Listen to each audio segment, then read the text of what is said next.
Hello കൂട്ടുകാരെ, നമ്മുടെ PSC പരീക്ഷകളിൽ നമുക്ക് ഒഴിച്ചുകൂടാനാവാത്ത ഒരു ഭാഗമാണ് SCERT പാഠഭാഗങ്ങൾ. അപ്പോൾ നമുക്ക് SCERTയിലെ ഒരു പാഠഭാഗം ഇന്ന് പഠിച്ചെടുക്കാം. 10ാം ക്ലാസ്സിലെ സാമൂഹ്യശാസ്ത്രം 2ലെ 6ാമത്തെ ചാപ്റ്ററായ മാറുന്ന ഭൂമി എന്ന പാഠഭാഗമാണ് ഇന്ന് നമ്മളിവിടെ പഠിക്കാൻ പോകുന്നത്. എല്ലാവരും വീഡിയോ സ്കിപ്പ് ചെയ്യാതെ കാണുക. നിങ്ങളുടെ അഭിപ്രായങ്ങൾ കമൻറ്റ് രൂപത്തിൽ അറിയിക്കുക.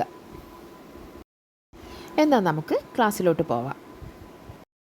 മാറുന്ന ഭൂമി എന്ന ഈ പാഠഭാഗത്തിൻ്റെ ആദ്യത്തെ പേജിൽ കൊടുത്തിരിക്കുന്നത് വയനാട് ജില്ലയിലെ മേപ്പാടിക്കടുത്ത് 2024 ജൂലൈ 30 പുലർച്ചെയുണ്ടായ ഉരുൾപൊട്ടലുകളിലെ ഒരു അതിജീവിതയുടെ അനുഭവ സാക്ഷ്യമാണ്.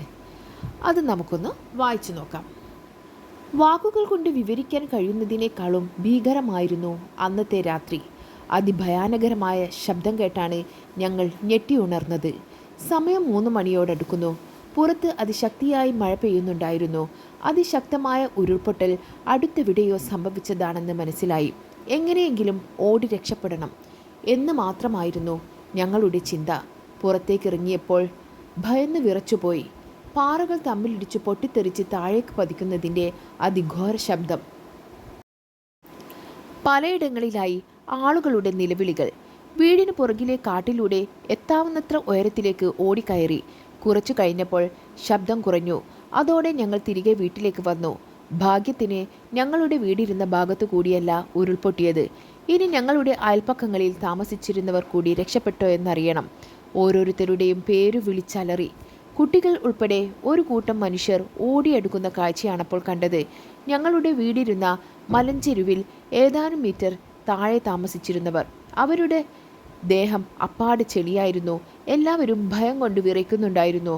അപ്പോൾ കാതടിപ്പിക്കുന്ന ശബ്ദത്തോടെ 2ാമത്തെ പൊട്ട് പൊട്ടി.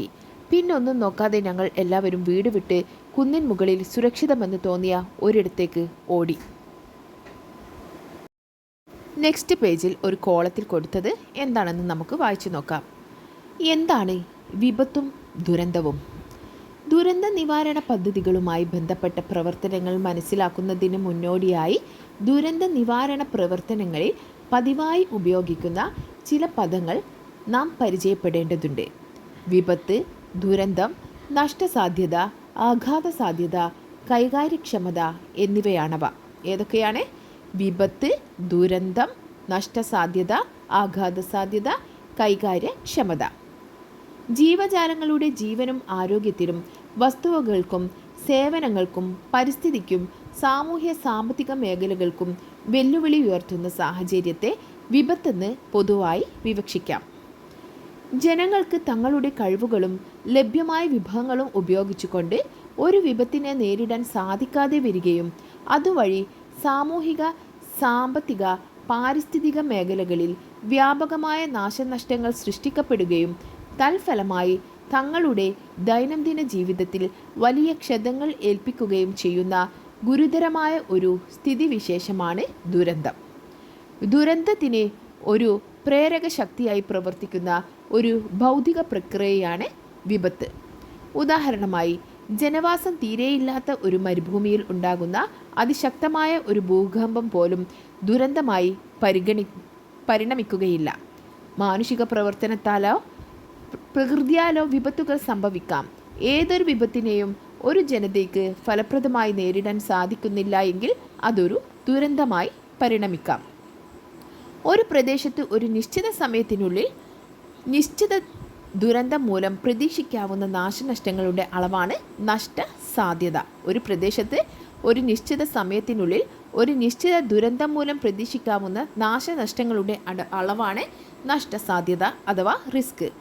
ഒരു ദുരന്തത്തിൻ്റെ പശ്ചാത്തലത്തിൽ ദുരന്ത സ്ഥലത്തോ സമീപ പ്രദേശങ്ങളിലോ പ്രതീക്ഷിക്കാവുന്ന അപായങ്ങളുടെയും നാശനഷ്ടങ്ങളുടെയും തോതാണ് ആഘാത സാധ്യത. എന്താണ് ആഘാത സാധ്യത? ഒരു ദുരന്തത്തിൻ്റെ പശ്ചാത്തലത്തിൽ ദുരന്ത സ്ഥലത്തോ സമീപ പ്രദേശങ്ങളിലോ പ്രതീക്ഷിക്കാവുന്ന അപായങ്ങളുടെയും നാശനഷ്ടങ്ങളുടെയും തോതാണ് ആഘാത സാധ്യത. ഒരു ദുരന്തത്തെ നേരിടാനോ പ്രതിരോധിക്കാനോ ലഘൂകരിക്കാനോ തരണം ചെയ്യാനോ അതിജീവിക്കാനോ ഉള്ള ഒരു ജനതയുടെ കഴിവ്, വിഭവങ്ങൾ, മാർഗങ്ങൾ എന്നിവയാണ് കാര്യക്ഷമത. അപ്പോൾ കാര്യക്ഷമത എന്താണ്? ഒരു ദുരന്തത്തെ നേരിടാനോ പ്രതിരോധിക്കാനോ ലഘൂകരിക്കാനോ തരണം ചെയ്യാനോ അതിജീവിക്കാനോ ഉള്ള ഒരു ജനതയുടെ കഴിവ്, വിഭവങ്ങൾ, മാർഗങ്ങൾ എന്നിവയാണ് കാര്യക്ഷമത. ഇത്രയുമാണ് ഈ ബോക്സിൽ കൊടുത്തിട്ടുള്ളത്. ഇതിൽ ഒരുപാട് ക്വസ്റ്റ്യൻസ് ഉണ്ട്. PSCക്ക് നമുക്ക് പ്രതീക്ഷിക്കാവുന്നതാണ്. നല്ല രീതിയിൽ തന്നെ ഇതൊന്ന് പഠിച്ചു പോവണം. ഭൗമോപരിതലം നിരന്തരമായ മാറ്റങ്ങൾക്ക് വിധേയമാണ്. ദശലക്ഷക്കണക്കിന് വർഷങ്ങളായി ഭൂമിയുടെ ഉള്ളിലും ഉപരിതലത്തിലുമായി നിരവധിയായ ചലനങ്ങളും പ്രക്രിയകളും നടക്കുന്നുണ്ട്. ഈ ചലനങ്ങളുടെയും പ്രക്രിയകളുടെയും ഫലമായാണ് ഭൗമോപരിതലത്തിലെ ഓരോ ഭൂരൂപവും രൂപം കൊള്ളുന്നത്. പർവ്വതങ്ങൾ, പീഠഭൂമികൾ, താഴ്വരകൾ, നദികൾ ഇവയൊക്കെയും രൂപം കൊണ്ടിട്ടുള്ളതും നിരന്തരമായി നടക്കുന്ന ഇത്തരം ഭൗമചലനങ്ങളുടെയും ഭൗമപ്രക്രിയകളുടെയും ഫലമായാണ്. ഭൗമോപരിതലത്തിലെ ഉയർച്ച താഴ്ചകൾക്ക് നിദാനമായ ഈ ചലനങ്ങളെ ഭൗമചലനങ്ങൾ എന്നു വിളിക്കുന്നു. ഭൗമചലനങ്ങളെ അവയ്ക്ക് കാരണമായ ബലങ്ങളുടെ അടിസ്ഥാനത്തിൽ രണ്ടായി തിരിക്കാം. അവ ഏതാണെന്ന് നമുക്ക് നോക്കാം. അന്തർജന്യ ചലനങ്ങൾ, ബാഹ്യജന്യ ചലനങ്ങൾ. ഭൗമചലനങ്ങളെ രണ്ടായി തിരിച്ചിരിക്കുന്നു: അന്തർജന്യ ചലനങ്ങളെന്നും ബാഹ്യജന്യ ചലനങ്ങളെന്നും. നമുക്കാദ്യം അന്തർജന്യ ചലനങ്ങൾ എന്താണെന്ന് നോക്കാം. ഭൂമിയുടെ അന്തർഭാഗത്ത് വ്യത്യസ്ത തീവ്രതയിൽ പ്രവർത്തിക്കുന്ന പ്രക്രിയയാണിവ. ഭൂമിയുടെ അന്തർഭാഗത്ത് വ്യത്യസ്ത തീവ്രതയിൽ പ്രവർത്തിക്കുന്ന പ്രക്രിയകളാണ് അന്തർജന്യ ചലനങ്ങൾ. ഇതിന് കാരണമായ ബലങ്ങൾ ഏതാണെന്ന് നമുക്ക് നോക്കാം. ഭൂമിക്കുള്ളിലെ അണുപ്രസരണം, ആദിമതാപം, ഭൂമിയുടെ ഭ്രമണം, ഭൗമതാപ വ്യതിയാനം, സംവഹന പ്രവാഹം തുടങ്ങിയവയാണ് അന്തർജന്യ പ്രക്രിയകൾക്ക് കാരണം. നെക്സ്റ്റ്, ബാഹ്യജന്യ ചലനങ്ങൾ. ഭൗമോപരിതലത്തിൽ വ്യത്യസ്ത തീവ്രതയിൽ പ്രവർത്തിക്കുന്ന പ്രക്രിയയാണിവ. ഭൗമോപരിതലത്തിൽ വ്യത്യസ്ത തീവ്രതയിൽ പ്രവർത്തിക്കുന്ന പ്രക്രിയയാണിവ. അപ്പോൾ അന്തർജന്യ ചലനങ്ങൾ ഭൂമിയുടെ അന്തർഭാഗത്താണ്, ബാഹ്യജന്യ ചലനങ്ങൾ ഭൂമിയുടെ ഉപരിതലത്തിലാണ്. ഇതിന് കാരണം എന്തൊക്കെയാണെന്ന് നോക്കാം. ഭൂപ്രദേശങ്ങളുടെ ചെരിവ്, ഭൂഗുരുത്വാകർഷണം, ഒരു വസ്തു മറ്റൊരു വസ്തുവിന്മേൽ ചെലുത്തുന്ന സമ്മർദ്ദം, താപവ്യതിയാനവും മറ്റും മൂലം തന്മാത്രകളിലുള്ള സമ്മർദ്ദം, ഒഴുകുന്ന ജലം, ഹിമാനികൾ, കാറ്റ്, ഭൂഗർഭജലം, തിരമാല, വിവിധ രാസപ്രവർത്തനങ്ങൾ തുടങ്ങിയവയാണ് ബാഹ്യജന്യ പ്രക്രിയകൾക്ക് കാരണം. അടുത്തത് സംവഹന പ്രവാഹങ്ങൾ. ഭൂമിയുടെ ഉള്ളിലേക്ക് പോകുന്തോറും താപം വർദ്ധിച്ചു വരുമെന്ന് നമുക്കറിയാം.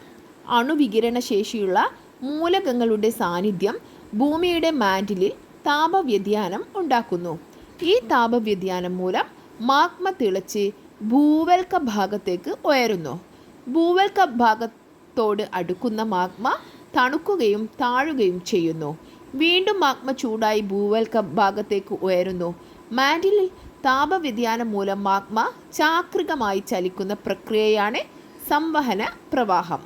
ഒരു ബീക്കറിൽ കുറച്ച് വെള്ളം തിളപ്പിച്ച് ഏതാനും പേപ്പർ കഷ്ണങ്ങൾ ഇടുക. ബീക്കറിൻ്റെ അടിഭാഗത്തുള്ള ജലപാളി ചൂടായി മുകളിലേക്ക് വരുന്നതും മുകളിലെത്തി തണുത്ത് താഴേക്ക് പോകുന്നതും ബീക്കറിൽ നിക്ഷേപിച്ച പേപ്പർ കഷ്ണങ്ങളുടെ ചലനത്തിനനുസരിച്ച് നമുക്ക് മനസ്സിലാക്കാൻ കഴിയും. ഇതേ രീതിയിലാണ് ഭൂമിയുടെ മാന്റിലിൽ താപവ്യതിയാനം മൂലം മാഗ്മയും ചലിക്കുന്നത്. ഭൂകമ്പങ്ങൾ, അഗ്നിപർവ്വത പ്രവർത്തനങ്ങൾ, പർവ്വത രൂപീകരണം, ഭൂഖണ്ഡ രൂപീകരണം, ഫലകചലനം എന്നിവയെല്ലാം അന്തർജന്യ ചലനങ്ങളുടെ ഫലമായി സംഭവിക്കുന്നതാണ്. ഇവയെ നമുക്ക് മന്ദചലനങ്ങളെന്നും ദ്രുതചലനങ്ങളെന്നും രണ്ടായി തിരിക്കാം. അന്തർജന്യ ചലനങ്ങളെ നമുക്ക് മന്ദചലനങ്ങളെന്നും ദ്രുതചലനങ്ങളെന്നും രണ്ടായി തിരിക്കാം. അടുത്ത പേജ് കൊടുത്തിരിക്കുന്നത് അന്തർജന്യ ചലനങ്ങളെ രണ്ടായി ഡിവൈഡ് ചെയ്തതാണ്. മന്ദചലനങ്ങൾ, ദ്രുതചലനങ്ങൾ. ഈ മന്ദചലനങ്ങളെ വീണ്ടും രണ്ടായി ഡിവൈഡ് ചെയ്തിരിക്കുന്നു. ഭൂഖണ്ഡ രൂപീകരണ പ്രക്രിയകളും പർവ്വത രൂപീകരണ പ്രക്രിയകളും.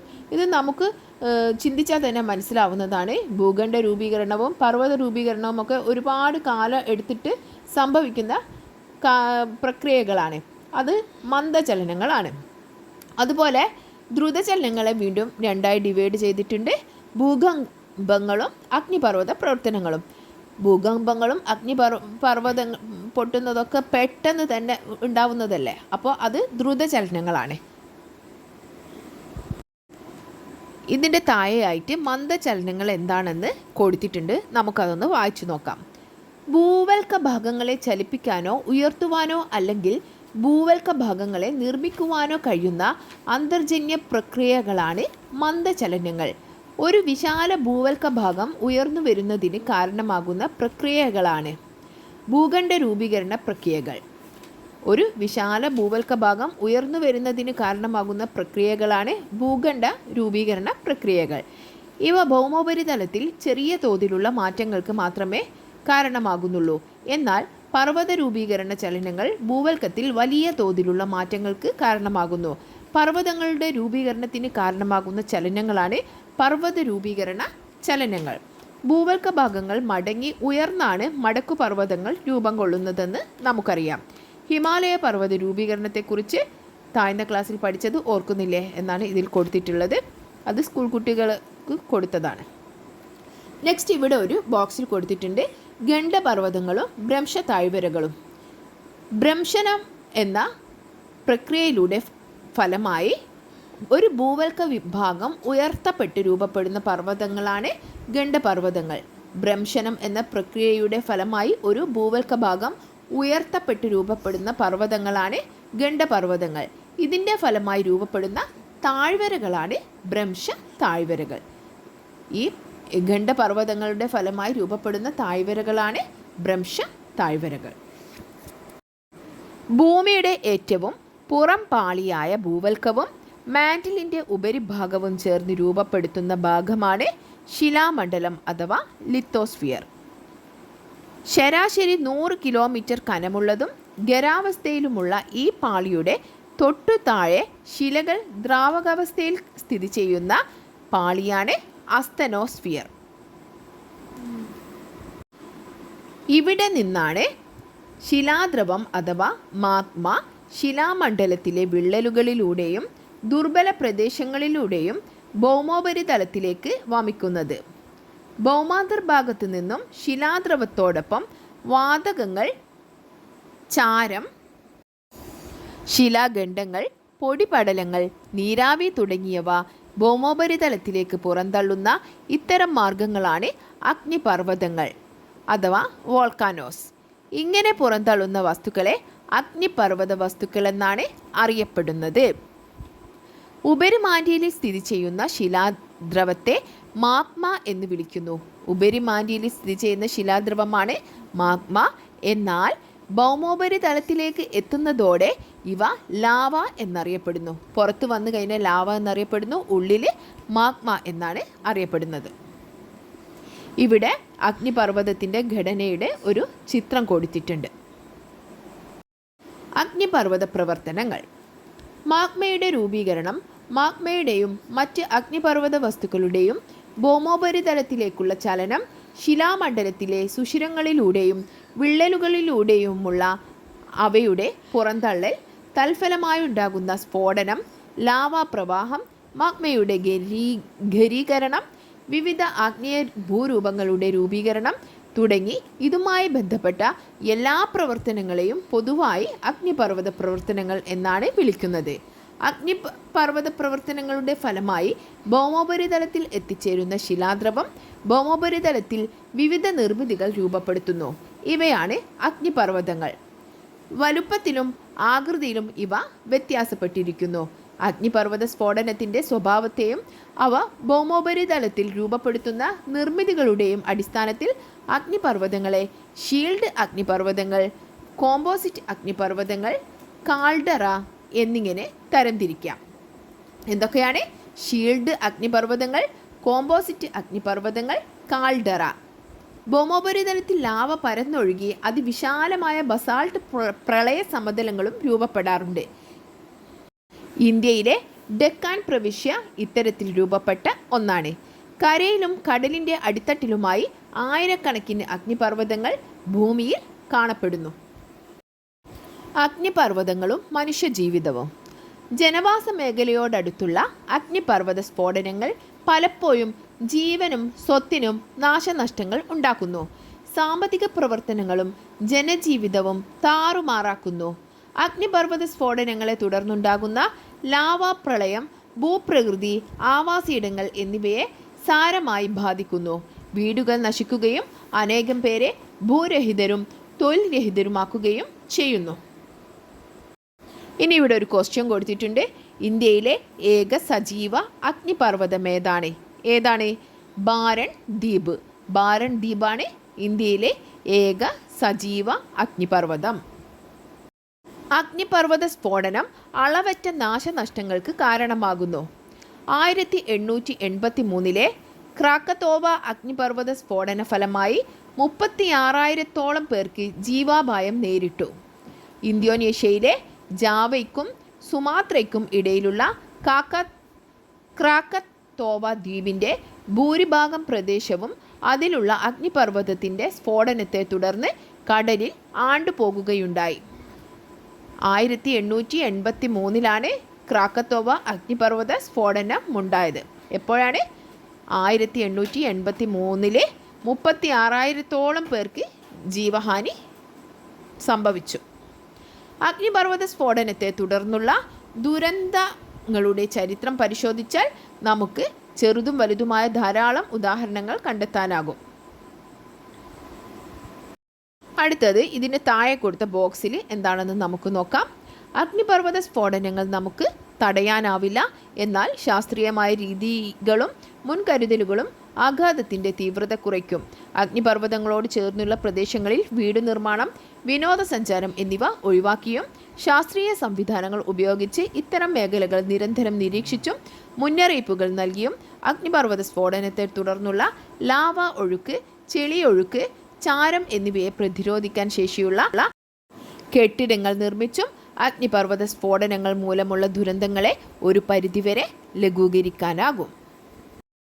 അടുത്ത പേജിൽ ഇവിടെ മൗണ്ട് വെസൂവിയസിൻ്റെയും ക്രാക്കത്തോവൻ്റെയും മൗണ്ട് സെൻറ്റ് ഹെലൻസിൻ്റെയും ഫോട്ടോസ് കൊടുത്തിട്ടുണ്ട്. അതിൻ്റെ താഴത്തായിട്ട് ലാവ പ്രദേശത്തെ കൃഷിയിടം എന്ന് പറഞ്ഞ ഒരു ഫോട്ടോയും കൊടുത്തിട്ടുണ്ട്.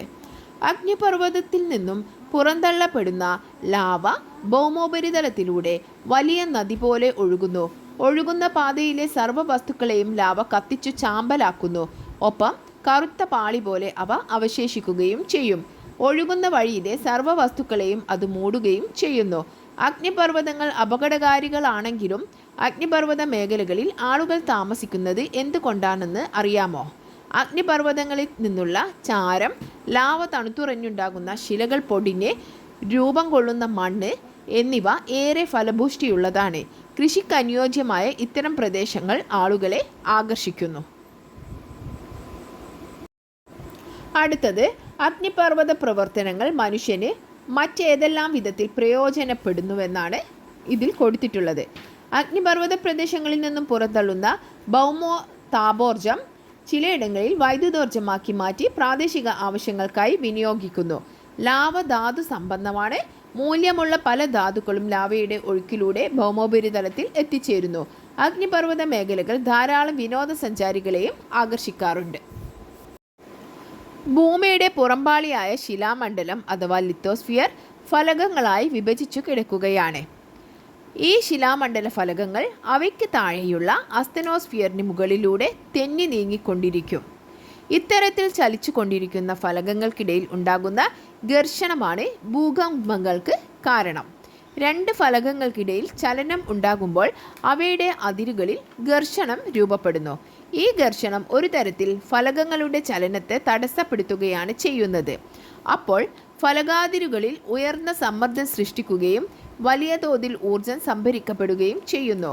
ഫലകങ്ങളുടെ ചലിക്കുവാനുള്ള സമ്മർദ്ദം ഫലകാതിരുകളിലെ ഘർഷണത്തെ അതിജീവിക്കുമ്പോൾ ഫലകാതിരുകളിൽ പൊടുന്നനെയുള്ള ചലനം അഥവാ ഭ്രംശം ഉണ്ടാകുന്നു. തുടർന്ന് ഫലകാതിരുകളിൽ സംഭരിച്ചു വച്ചിരിക്കുന്ന ഊർജം പൊടുന്നനെ സ്വതന്ത്രമാക്കപ്പെടുന്നു. ഇത് തരംഗരൂപേണ ഭൂമിക്കുള്ളിലൂടെ സഞ്ചരിച്ച് ഭൗമോപരിതലത്തിൽ എത്തുന്നു. ഈ ഭൂകമ്പ തരംഗങ്ങളാണ് ഭൗമോപരിതലത്തിൽ ഭൂചലനമായി അനുഭവപ്പെടുന്നത്. നെക്സ്റ്റ് ഈ ബോക്സിൽ എന്താണ് കൊടുത്തിട്ടുള്ളതെന്ന് നോക്കാം. ഭൂകമ്പ തരംഗങ്ങൾ.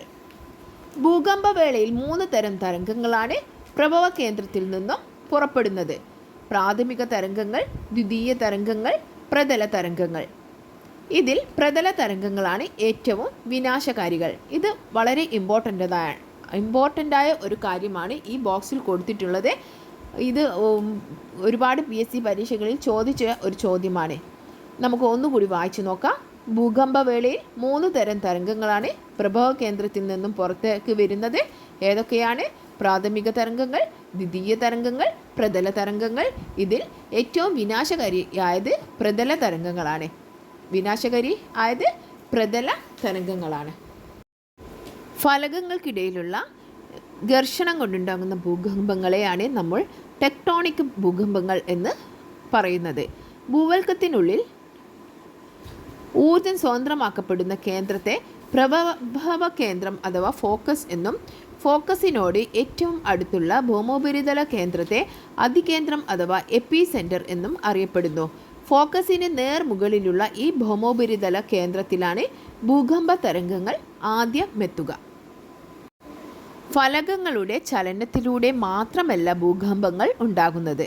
അഗ്നിപർവ്വത സ്ഫോടനങ്ങൾ മൂലവും തീവ്ര ഖനന മേഖലകളിൽ ഖനികളുടെ മേൽത്തട്ട് ഇടിഞ്ഞു വീണും വൻ സ്ഫോടനങ്ങൾ മൂലവുമൊക്കെ ഭൂകമ്പങ്ങൾ ഉണ്ടായേക്കാം. വലിയ ജലസംഭരണികൾ സ്ഥിതി ചെയ്യുന്നിടങ്ങളിൽ മിക്കപ്പോഴും ജലം തടശിലകൾക്കുമേൽ ചെലുത്തുന്ന സമ്മർദ്ദം മൂലം തടശിലകൾ ഞെരിഞ്ഞമർന്ന് ചെറു ഭൂകമ്പങ്ങൾക്ക് കാരണമായേക്കാം. ഇനി നമുക്ക് ബോക്സിൽ കൊടുത്തത് എന്താണെന്ന് നോക്കാം. ഭൂകമ്പങ്ങളുടെ തീവ്രത അളക്കാനായി 1935 ചാൾസ് എഫ് റിക്ടർ വികസിപ്പിച്ചെടുത്ത മാനകമാണ് റിക്ടർ സ്കെയിൽ. ഭൂകമ്പ തരംഗങ്ങളെ രേഖപ്പെടുത്തുന്ന ഉപകരണമാണ് സീസ്മോഗ്രാഫ്. ഇങ്ങനെ രേഖപ്പെടുത്തിയ തരംഗങ്ങളുടെ ആയാമം കണക്കാക്കിയാണ് തീവ്രത കണക്കു കൂട്ടുന്നത്. സാധാരണയായി പ്രാദേശിക തലത്തിൽ രേഖപ്പെടുത്തിയ ചെറിയ ഭൂചലനങ്ങളാണ് റിക്ടർ സ്കെയിലിൽ കണക്കാക്കാറുള്ളത്. വലിയ ഭൂചലനങ്ങൾ കൂടുതൽ കൃത്യതയാർന്ന മൊമെൻ്റ് മാഗ്നിറ്റ്യൂഡ് എന്ന മാനകത്തിലാണ് രേഖപ്പെടുത്താറുള്ളത്. ഭൂകമ്പത്തെ തുടർന്ന് പ്രഭവ കേന്ദ്രത്തിൽ ഭൂകമ്പ തരംഗങ്ങൾ നാനാദിശയിലേക്കും സഞ്ചരിക്കുന്നു. എന്നാൽ പ്രഭവ കേന്ദ്രത്തിൽ നിന്നും ഒരു നിശ്ചിത ദൂരത്തുള്ള ചില പ്രദേശങ്ങളിൽ ഭൂകമ്പ തരംഗങ്ങൾ എത്താറില്ല. ഇത്തരം പ്രദേശങ്ങളെ ഭൂകമ്പത്തിൻ്റെ നിഴൽ പ്രദേശങ്ങൾ എന്ന് അറിയപ്പെടുന്നു. ഇവിടെ സീസ്മോഗ്രാഫിൻ്റെ ഒരു പിക്ചർ കൊടുത്തിട്ടുണ്ട്. 2004 ഡിസംബർ 26 ആർത്തലച്ചെത്തിയ രാക്ഷസ തിരകൾ നിമിഷ നേരം കൊണ്ട് തീരങ്ങളെ തകർത്തെറിഞ്ഞു. ഏകദേശം 2,30,000 വരുന്ന ജനങ്ങളുടെ ജീവൻ പൊലിഞ്ഞു. അനേകായിരങ്ങൾക്ക് കിടപ്പാടം നഷ്ടപ്പെട്ടു. ഒട്ടേറെ പേർ അനാഥരായി. 14 രാജ്യങ്ങളെയാണ് ഈ ഭീമൻ തിരമാലകൾ മൂലമുള്ള ദുരന്തങ്ങൾ ബാധിച്ചത്. ഏറ്റവും കൂടുതൽ ഭീതി വിതച്ചത് ഇന്തോനേഷ്യയിലായിരുന്നു. 1.5 ലക്ഷത്തിലേറെ പേരാണ് ഇന്തോനേഷ്യയിൽ മാത്രം ദുരന്തത്തിനിരയായത്. ശ്രീലങ്ക, ഇന്ത്യ, തായ്ലൻഡ് തുടങ്ങിയ ഇടങ്ങളിലാണ് ദുരന്തം ഏറെ ബാധിച്ചത്. സുനാമികൾ എന്ന ഇത്തരം വിനാശകാരികളായ രാക്ഷസ തിരമാലകളെ പറ്റി നിങ്ങൾ കേട്ടിട്ടില്ലേ? നമ്മുടെ കേരളത്തിൻ്റെ തീരങ്ങളിലും ഈ സുനാമി ബാധിക്കുകയുണ്ടായി. എന്താണ് സുനാമികൾ? ഇവ എങ്ങനെ രൂപം കൊള്ളുന്നു? എങ്ങനെയെല്ലാം ഈ ദുരന്തത്തെ നമുക്ക് നേരിടാം? കടലിനടിയിൽ ഉണ്ടാകുന്ന വൻ ഭൂകമ്പം അനേകം മീറ്ററുകൾ ഉയർന്നു പൊങ്ങുന്ന ഭീമൻ തിരമാലകൾ സൃഷ്ടിക്കുന്നു. ഇത്തരം തിരമാലകളാണ് സുനാമികൾ. കടലിനടിയിലുണ്ടാകുന്ന അഗ്നിപർവ്വത സ്ഫോടനങ്ങൾ, ഉൽക്കകളുടെ പതനം എന്നിവ മൂലമുണ്ടാകുന്ന ആഘാതങ്ങളും സുനാമികൾക്ക് കാരണമാകാം. സുനാമി കൊണ്ടുള്ള അപകടങ്ങൾ മുഖ്യമായും അഭിമുഖീകരിക്കുന്നത് തീരപ്രദേശങ്ങളാണ്. സുനാമിയിൽ നിന്നും രക്ഷ നേടാൻ നമുക്ക് എന്തെല്ലാം ചെയ്യാനാകും? ഇതിൽ 2 പോയിന്റ് കൊടുത്തിട്ടുണ്ട്. എന്തൊക്കെയാണെന്ന് നമുക്ക് നോക്കാം. സമുദ്രനിരപ്പ് പെട്ടെന്ന് നിരവധി മീറ്ററുകളോളം താഴുകയാണെങ്കിൽ അതൊരു സുനാമി മുന്നറിയിപ്പായി കരുതി ഉടൻ തന്നെ തീരം വിട്ട് വളരെ അകലെയുള്ള ഉയർന്ന പ്രദേശത്തേക്ക് ഓടി മാറുക. സുനാമിയിൽ പെട്ടുപോയാൽ വെള്ളത്തിൽ പൊങ്ങിക്കിടക്കുന്ന ഏതെങ്കിലും വസ്തുവിൽ പിടിമുറുക്കി രക്ഷപ്പെടാൻ ശ്രമിക്കുക. ഇനി നമുക്ക് ഈ സൈഡിലുള്ള ബോക്സിൽ എന്താണ് കൊടുത്തതെന്ന് വായിച്ചു നോക്കാം. ഈ സൈഡിൽ കൊടുക്കുന്നതൊക്കെ നമ്മുടെ PSCക്ക് വളരെ ഇമ്പോർട്ടൻ്റ് ആയ കാര്യങ്ങളാണ്. സുമാത്രയിലെ ആച്ചെ പ്രവിശ്യക്ക് തെക്ക് പടിഞ്ഞാറ് മാറി ഇന്ത്യൻ മഹാസമുദ്രത്തിൽ 9.1 തീവ്രതയിൽ ഉണ്ടായ ശക്തമായ ഭൂകമ്പമാണ് 2004 ഡിസംബർ 26 കേരളത്തിൻ്റേത് ഉൾപ്പെടെയുള്ള തീരങ്ങളിൽ നാശം വിതച്ച സുനാമിക്ക് കാരണമായത്. ഏതാണ്? ഇന്ത്യൻ മഹാസമുദ്രത്തിലുണ്ടായ 9.1 തീവ്രതയിലുണ്ടായ ശക്തമായ ഭൂകമ്പമാണ് 2024 ഡിസംബർ 26 സുനാമിക്ക് കാരണമായത്. നവീന സാങ്കേതിക വിദ്യകളുടെ സഹായത്തോടെ സുനാമി മുന്നറിയിപ്പ് സംവിധാനങ്ങൾ ഇന്ന് വ്യാപകമായി പ്രയോജനപ്പെടുത്തുന്നുണ്ട്. National oceanic and atmospheric administration ഉപഗ്രഹ വാർത്താവിനിമയ സംവിധാനങ്ങൾ പ്രയോജനപ്പെടുത്തി ഡാർട്ട് എന്ന സുനാമി മുന്നറിയിപ്പ് സംവിധാനം വിവിധ പ്രദേശങ്ങളിൽ സ്ഥാപിച്ചിട്ടുണ്ട്. ഡാർട്ടിൻ്റെ ഫുൾ ഫോം എന്താണെന്ന് നോക്കാം. Deep ocean assessment and reporting of tsunami. Deep ocean assessment and reporting of tsunami. ബാഹ്യജന്യ ബലങ്ങൾ അപക്ഷയം, അപരദനം, വഹനം, നിക്ഷേപണം, ഭൂദ്രവ്യ ശോഷണം എന്നിങ്ങനെ ഭൗമോപരിതലത്തിൽ പ്രവർത്തിക്കുന്ന വിവിധ പ്രക്രിയകൾക്ക് കാരണമാകുന്നു. ഇവയാണ് ബാഹ്യജന്യ ചലനങ്ങൾ. ഓരോ ബാഹ്യജന്യ പ്രക്രിയകളും വ്യത്യസ്ത ബലങ്ങളിൽ നിന്നുമാണ് പ്രവർത്തിക്കാനാവശ്യമായ ഊർജം സ്വീകരിക്കുന്നത്. ഇത്തരം ബലങ്ങളെ അവയുടെ പ്രേരക ബലങ്ങൾ എന്നാണ് അറിയപ്പെടുന്നത്. ബാഹ്യജന്യ ചലനങ്ങളും അവയുടെ തീവ്രതയും ഭൂമിയിലെ കാലാവസ്ഥാ മേഖലകൾക്കനുസരിച്ച് വ്യത്യാസപ്പെട്ടിരിക്കുന്നു. ബാഹ്യജന്യ ചലനങ്ങളെ മൂന്നായി തിരിച്ചിരിക്കുന്നു: അപക്ഷയം, അപരദനം, വഹനം, നിക്ഷേപണം, ഭൂദ്രവ്യ ശോഷണം. അപക്ഷയം എന്താണെന്ന് നോക്കാം. ഏതൊക്കെ ബലങ്ങൾ കൊണ്ടാണെന്ന് നോക്കാം. ഗുരുത്വാകർഷണ ബലം, താപവ്യതിയാനം, തന്മാത്രാ സമ്മർദ്ദം, രാസജൈവ പ്രവർത്തനങ്ങൾ.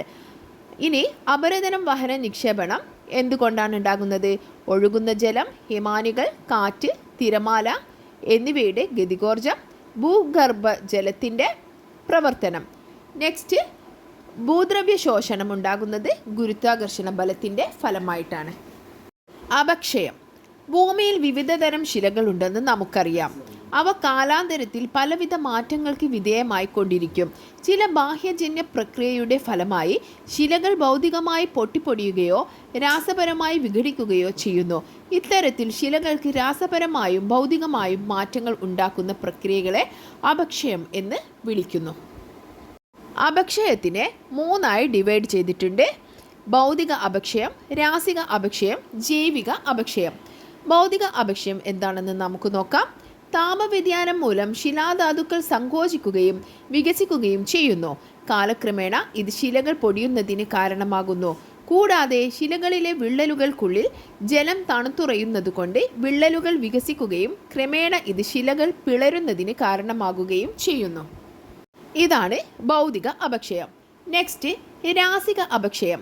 ഓക്സിജൻ, കാർബൺ ഡൈ ഓക്സൈഡ്, ജലം തുടങ്ങിയ ശിലകളിലെ ധാതുക്കളുമായി രാസപ്രവർത്തനത്തിൽ ഏർപ്പെടുകയും ശിലകൾ രാസപരമായി വിഘടിക്കുന്നതിന് കാരണമാവുകയും ചെയ്യുന്നു.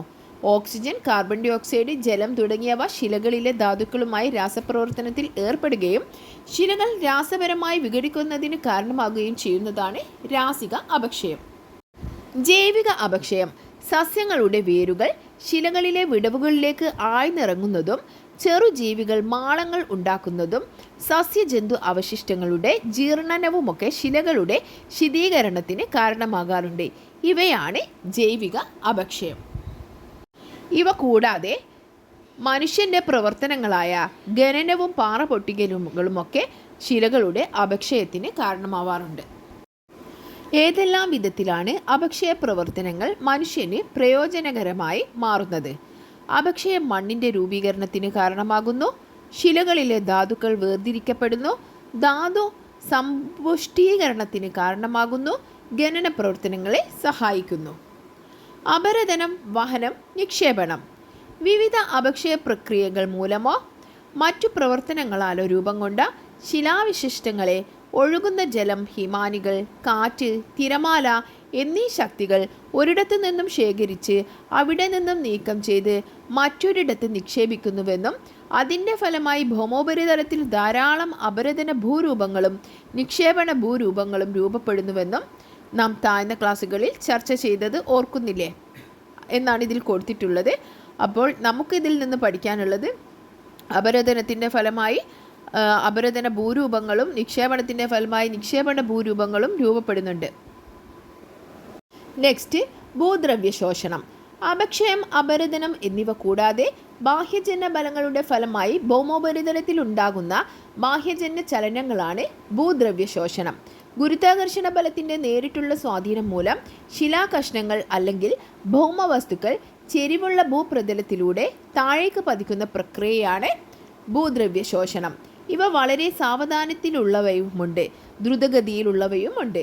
നേരിയ പാളി മാത്രം താഴേക്കു പതിക്കുന്ന ഭൂദ്രവ്യ ശോഷണം മുതൽ വലിയൊരളവിൽ ഭൗമവസ്തുക്കൾ താഴേക്കു പതിക്കുന്ന ഭൂദ്രവ്യ ശോഷണം വരെ ഉണ്ടാകാറുണ്ട്.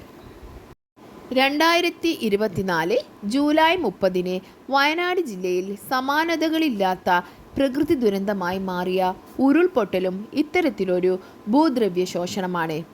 കേരളത്തിലെ ഉരുൾപൊട്ടലുകൾ.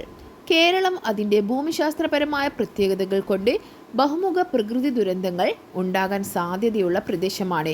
സംസ്ഥാനത്തിൻ്റെ പടിഞ്ഞാറൻ തീരമേഖലകളിലെ കടലാക്രമണവും കിഴക്ക് പശ്ചിമഘട്ട മേഖലകളിലെ ഉരുൾപൊട്ടലും സാധാരണ ഉണ്ടാകാറുള്ള പ്രകൃതിക്ഷോഭങ്ങളാണ്.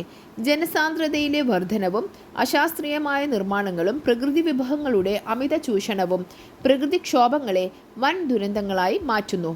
കാലാവസ്ഥാ വ്യതിയാനം മൂലം താളം തെറ്റി എത്തുന്ന അതിതീവ്ര മഴയും ദുരന്തങ്ങൾക്ക് വ്യാപകമായ പ്രേരക ഘടകമാകുന്നുണ്ട്. കേരളത്തിലെ മഴക്കാലം സമീപ വർഷങ്ങളിൽ ഭീതിയുടെയും ദുരന്തങ്ങളുടെയും കാലമായി മാറിയിരിക്കുകയാണ്.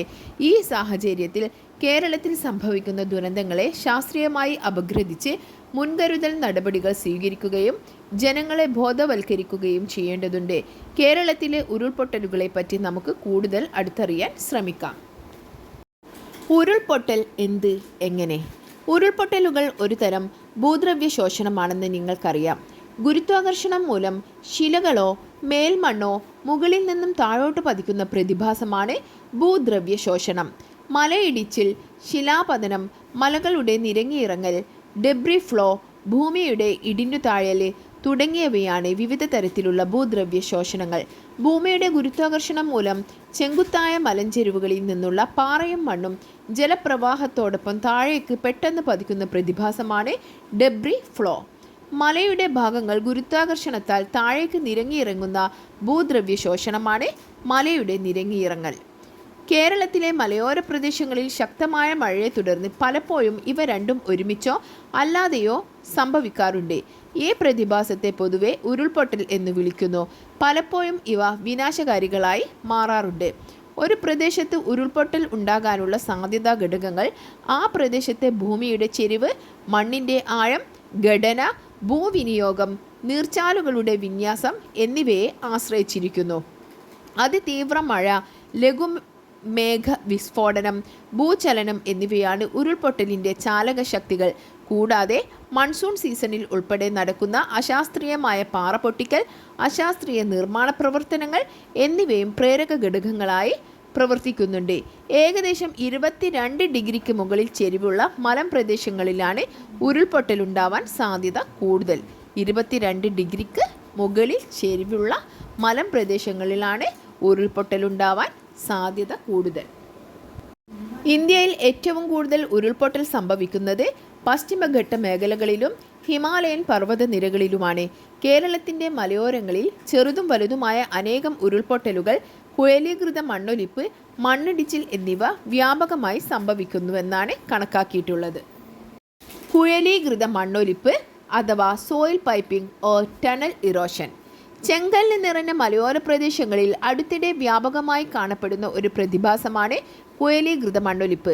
കളിമൺ പാളികൾ നിറഞ്ഞ ഇത്തരം ചെങ്കൽ പ്രദേശങ്ങളിൽ ജലത്തിൻ്റെ തള്ളിച്ച മൂലം സംസക്തി ബലം അഥവാ കൊഹിഷൻ ഫോഴ്സ് കുറവുള്ള കളിമണ്ണ് ഒലിച്ചു പോകുന്ന പ്രതിഭാസമാണ് സോയിൽ പൈപ്പിംഗ്. ചെങ്കല്ലു നിറഞ്ഞ മേൽപ്പാളിയിലെ സുഷിരങ്ങളിലൂടെ അതിവർഷമോ മറ്റോ മൂലം ജലം ഉള്ളിലേക്ക് തള്ളിക്കയറുകയും കളിമണ്ണ് നിറഞ്ഞ കീഴ്പ്പാളിയിൽ നിന്നും ഏതാണ്ട് കുഴലാകൃതിയിൽ കളിമണ്ണും വളരെ നേർത്ത തരികളോട് കൂടിയ അവസാദവും ജലവും ചേർന്ന മിശ്രിതം ഒലിച്ചു പോകുകയും ചെയ്യുന്നു. ദുർബലമായ കീഴ്പ്പാളികളിൽ ഉണ്ടാകുന്ന ജലകൃത അപരദനമാണ് കുഴലീകൃത മണ്ണൊലിപ്പിന് കാരണം. അടുത്തിടെ ഇടുക്കി ജില്ലയിൽ നിന്നും കണ്ണൂർ ജില്ലയിലും ഭൂമി ഇടിഞ്ഞു താഴ്ന്ന് കിണറിൻ്റെ ആകൃതിയിലുള്ള ഗർത്തങ്ങൾ രൂപപ്പെട്ടത് ഈ പ്രതിഭാസം മൂലമാണെന്ന് പഠനങ്ങൾ തെളിയിക്കുന്നു. ദുരന്തമെത്തും മുമ്പ്. ഉരുൾപൊട്ടൽ പോലെയുള്ള പ്രകൃതി ദുരന്തങ്ങൾ പ്രവചിക്കുക അസാധ്യമാണ്. എന്നാൽ ഉരുൾപൊട്ടൽ സാധ്യതയുള്ള മേഖലകൾ ശാസ്ത്രീയമായ രീതികൾ ഉപയോഗിച്ച് കണ്ടെത്തുകയും മുൻകരുതലുകൾ എടുക്കുകയും ചെയ്താൽ ആഘാതത്തിൻ്റെ തീവ്രത കുറയ്ക്കാൻ സാധിക്കും. അവ ഏതെല്ലാമാണെന്ന് നോക്കാം. വിദൂര സംവേദനം അഥവാ റിമോട്ട് സെൻസിംഗ്, ഭൂവിവര വ്യവസ്ഥ അഥവാ GIS എന്നീ സങ്കേതങ്ങൾ ഉപയോഗിച്ചുള്ള പഠനങ്ങൾ ഉയർന്ന അപകട സാധ്യതയുള്ള പ്രദേശങ്ങൾ കണ്ടുപിടിക്കാൻ സഹായിക്കും. ഭാരതീയ ഭൂവിജ്ഞാനീയ survey geological survey of India, ദേശീയ ഭൗമ പഠന കേന്ദ്രം NCESS എന്നീ സ്ഥാപനങ്ങൾ ഇത്തരത്തിൽ ഓരോ ജില്ലയിലും ഉരുൾപൊട്ടൽ സാധ്യതാ മേഖലകൾ ഉൾപ്പെടുത്തി ഭൂപടം തയ്യാറാക്കിയിട്ടുണ്ട്. ഇത് സംസ്ഥാന ദുരന്ത നിവാരണ അതോറിറ്റിയുടെ വെബ്സൈറ്റിൽ ലഭ്യമാണ്. അടുത്ത പേജിൽ കൊടുത്തിട്ടുള്ളത് 2 ബോക്സായി കൊടുത്തിട്ടുണ്ട്. ഉരുൾപൊട്ടൽ എങ്ങനെ നേരിടാം. ഒരു ബോക്സിൽ ദുരന്ത സമയത്തും മറ്റേ ബോക്സിൽ ദുരന്തത്തിന് ശേഷവും. ദുരന്ത സമയത്ത് നമുക്ക് എന്തൊക്കെയാണെന്ന് നോക്കാം. പരിഭ്രാന്തരാകാതെ സംയമനം പാലിക്കുക. ഉരുൾപൊട്ടൽ സമയത്ത് വീടിനകത്താണെങ്കിൽ ബലമുള്ള ഒരു മേശയുടെയോ കട്ടിലിൻ്റെയോ കീഴെ അഭയം തേടുക. നെക്സ്റ്റ്, ദുരന്തത്തിന് ശേഷം ആംബുലൻസിനും മറ്റു വാഹനങ്ങൾക്ക് സുഗമമായി കടന്നു പോകാനുള്ള സാഹചര്യം ഒരുക്കുക. ഉരുൾപൊട്ടലുണ്ടായ സ്ഥലങ്ങളിൽ വീണ് കിടക്കുന്ന വൈദ്യുതി ലൈനുകൾ കണ്ടാൽ ഉദ്യോഗസ്ഥരുടെ ശ്രദ്ധയിൽപ്പെടുത്തുക. കേരളത്തിൻ്റെ ദുരന്ത നിവാരണ പ്രവർത്തനങ്ങളിൽ അത്യാധുനിക സംവിധാനങ്ങളുടെ സേവനം ഉറപ്പാക്കി സംസ്ഥാനത്ത് നടപ്പിലാക്കിയ ദുരന്ത സാധ്യതാ മുന്നറിയിപ്പ് സംവിധാനമാണ് കവചം. കേരളത്തിൻ്റെ ദുരന്ത സാധ്യതയുള്ള മുഴുവൻ പ്രദേശങ്ങളെയും ഏകീകൃത മുന്നറിയിപ്പ് സംവിധാനത്തിനു കീഴിൽ കൊണ്ടുവരുന്ന പ്രവർത്തന രീതിയാണ് കവചം സംവിധാനത്തിനുള്ളത്. ഇത്തരത്തിൽ ദുരന്ത സാധ്യതാ മുന്നറിയിപ്പ് സംവിധാനം നടപ്പാക്കുന്ന രാജ്യത്തെ ആദ്യ സംസ്ഥാനമാണ് കേരളം. കേരളത്തിലെ മുഴുവൻ പ്രദേശങ്ങളിലെയും ദുരന്ത സാധ്യതകളെ യഥാസമയം നിരീക്ഷിക്കുകയും ഏതെങ്കിലും തരത്തിലുള്ള അപകട സാധ്യത മുന്നിൽ കണ്ടാൽ സ്ഥാനം അടിസ്ഥാനമാക്കിയുള്ള SMS, ലൊക്കേഷൻ ബേസ്ഡ് SMS, സാമൂഹ്യ മാധ്യമങ്ങൾ ഉൾപ്പെടെയുള്ള വാർത്താവിനിമയ മാധ്യമങ്ങൾ എന്നിവ വഴിയും സൈറൻ സ്ട്രോബ് ലൈറ്റ് ശൃംഖല പ്രവർത്തിപ്പിച്ചും ദ്രുതഗതിയിൽ ജനങ്ങളെ അറിയിക്കുകയും വിവിധ തലങ്ങളിൽ നടപടികൾ സ്വീകരിക്കുകയുമാണ് പദ്ധതിയുടെ ലക്ഷ്യം. ഇനി നമുക്ക് കവചത്തിൻ്റെ ഫുൾ ഫോം എന്താണെന്ന് നോക്കാം. Kerala warning crisis and Hazard management system. ഇത്രയുമാണ് ഈ പാഠഭാഗത്ത് നമുക്ക് പഠിക്കാനുള്ളത്. ഇനി ഇതിൻ്റെ ക്വസ്റ്റ്യൻസർ എന്ന് വെച്ചാൽ PSCക്ക് ആവശ്യമായ ക്വസ്റ്റ്യൻ ആൻസറുകളും അടുത്ത വീഡിയോയിലൂടെ അപ്ലോഡ് ചെയ്യുന്നതായിരിക്കും. ഈ വീഡിയോ മുഴുവനായിട്ട് കണ്ട് നിങ്ങൾക്ക് ആവശ്യമുള്ള പോയിൻറ്റ്സൊക്കെ നോട്ട് ചെയ്ത് വെച്ച് പഠിക്കുക. Thanks for watching.